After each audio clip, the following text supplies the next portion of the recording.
Hello, Michigan residents, and those of you thinking about moving to Michigan. We're going to talk to you today about getting approved for an FHA loan and what it's going to take. So the first thing is that FHA loans are for primary residences only. So if you're trying to buy an investment property, then an FHA loan is not going to be right for you because you do have to live in the property. If it's a multifamily home that you're thinking about it as an investment, but you also plan to live in one of the units, then it is still a primary residence and you can buy it. You do need a 2-year work history, and it's okay if you have changed jobs recently or if you have a gap in employment.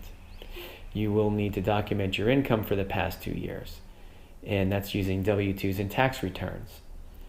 You're going to need to have FHA mortgage insurance.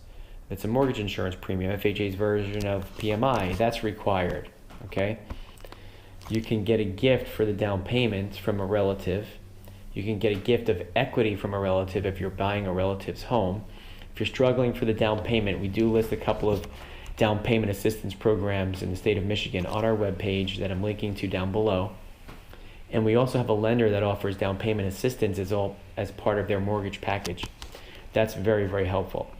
The other thing you need to know is that there are maximum FHA loan limits in every county in the state of Michigan. It so happens that every county also has the same limit. It's the same for every county. And we're listing what that limit is down below in that link that I'm providing down below.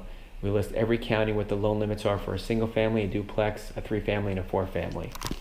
So we can get the 203K rehab loan, which is a great program. Buying the home and also borrowing money needed to rehab the property or just update it, that's a great program that's available to you. Or cash out refinance if you already own the home and you're trying to borrow money to rehab the property. That's a great program. So whatever your situation is, we'll help you at FHAlenders.com. We're linking to it again down below in the first pinned comment and also the description. Thank you for watching today, everyone, and we will see you next time.